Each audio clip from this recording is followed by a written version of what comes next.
ನಮಸ್ಕಾರ, ಲೋಕಾಯುಕ್ತ ದಾಳಿ ಟಿವಿಗೆ ಸ್ವಾಗತ. ನಾನು ಗಾಯತ್ರಿ. ನಗರದ ಪ್ರಮುಖ ರಸ್ತೆಗಳು, ಫುಟ್ಪಾತ್ ಮತ್ತು ಇನ್ನಿತರ ಸಾರ್ವಜನಿಕ ಸ್ಥಳಗಳಲ್ಲಿ ವ್ಯಾಪಾರ ಮಾಡುವ ಬೀದಿ ಬದಿ ವ್ಯಾಪಾರಿಗಳಿಂದ ತಿಂಗಳಿಗೆ ಗರಿಷ್ಠ 30,000 ರೂಪಾಯಿವರೆಗೆ ಅನಧಿಕೃತವಾಗಿ ಬಾಡಿಗೆಯನ್ನು ವಸೂಲಿ ಮಾಡಲಾಗ್ತಾ ಇದೆ. ಅನಧಿಕೃತವಾಗಿ ಅಕ್ರಮವಾಗಿ ನಡೆಯುವ ಈ ಬಾಡಿಗೆ ದಂಧೆಗೆ ಸ್ಥಳೀಯ ಅಧಿಕಾರಿಗಳ ಕುಮ್ಮಕ್ಕಿದೆ ಎನ್ನುವ ಆರೋಪವಿದೆ. ಯಾಕಂದ್ರೆ ಅನಧಿಕೃತ ಬಾಡಿಗೆಯಲ್ಲಿ ಅವರಿಗೂ ಪಾಲು ಹೋಗುತ್ತೆ.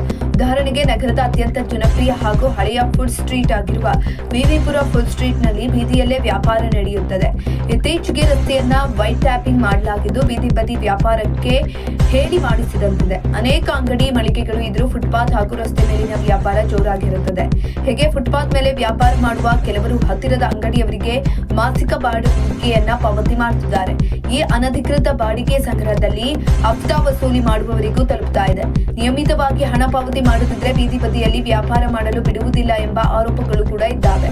ಬೀದಿ ಬದಿ ವ್ಯಾಪಾರಿಗಳಿಂದ ಬಾಡಿಗೆ ಸಂಗ್ರಹಿಸುವುದು ಕೆಲವು ಕಡೆ ನಡೀತಾನೆ ಇದೆ. ಹೀಗಾಗಿ ಬೀದಿ ಬದಿ ವ್ಯಾಪಾರಿಗಳ ಶೋಷಣೆ ಮತ್ತು ಎತ್ತಂಗಡಿ ಮಾಡುವುದನ್ನು ತಪ್ಪಿಸುವುದಕ್ಕೆ ವಿಶಾಲವಾದ ಫುಟ್ಪಾತ್ ಇರುವ ಕಡೆ ಅನಧಿಕೃತವಾಗಿಯೇ ಪಾಲಿಕೆಯಿಂದ ಮಾರ್ಕಿಂಗ್ ಮಾಡಿಕೊಡಬೇಕು ಎನ್ನುವ ಬೇಡಿಕೆಯನ್ನ ಇಡಲಾಗಿದೆ. ಈಗಾಗಲೇ ಮಲ್ಲೇಶ್ವರಂ, ಕೆಆರ್ ಮಾರ್ಕೆಟ್ ಸೇರಿದಂತೆ ಕೆಲವು ಪ್ರದೇಶಗಳಲ್ಲಿ ಬೀದಿ ಬದಿ ವ್ಯಾಪಾರಿಗಳಿಗಾಗಿ ಜಾಗ ಮಾರ್ಕಿಂಗ್ ಮಾಡುವ ಯೋಜನೆ ಜಾರಿ ಮಾಡಲಾಗ್ತಾ ಇದೆ. ಇದರಿಂದ ಪಾಲಿಕೆಗೆ ಸ್ವಲ್ಪ ಆದಾಯವೂ ಬರ್ತಾ ಇದೆ. ವ್ಯಾಪಾರಿಗಳ ಶೋಷಣೆ ತಪ್ಪುತ್ತದೆ ಎಂದು ಬೀದಿ ಬದಿ ವ್ಯಾಪಾರಿಗಳ ಸಂಘದ ಅಧ್ಯಕ್ಷ ರಂಗಸ್ವಾಮಿ ಹೇಳಿಕೆಯನ್ನು ಕೊಟ್ಟಿದ್ದಾರೆ. 5 ಪಾಲಿಕೆಗಳಿಂದ ನಗರದಲ್ಲಿ ನಡೆಯುತ್ತಿರುವ ಒತ್ತುವರಿ ತೆರವು ಕಾರ್ಯಾಚರಣೆ ಪ್ರಶ್ನಿಸಿ ಹೈಕೋರ್ಟ್ ಮತ್ತು ಸುಪ್ರೀಂ ಕೋರ್ಟ್ ಮೊರೆ ಹೋಗುತ್ತೇನೆ ಅಂತ ಬೀದಿ ಬದಿ ವ್ಯಾಪಾರಿಗಳ ಸಂಘದ ಅಧ್ಯಕ್ಷ ರಂಗಸ್ವಾಮಿ ತಿಳಿಸಿದ್ದಾರೆ.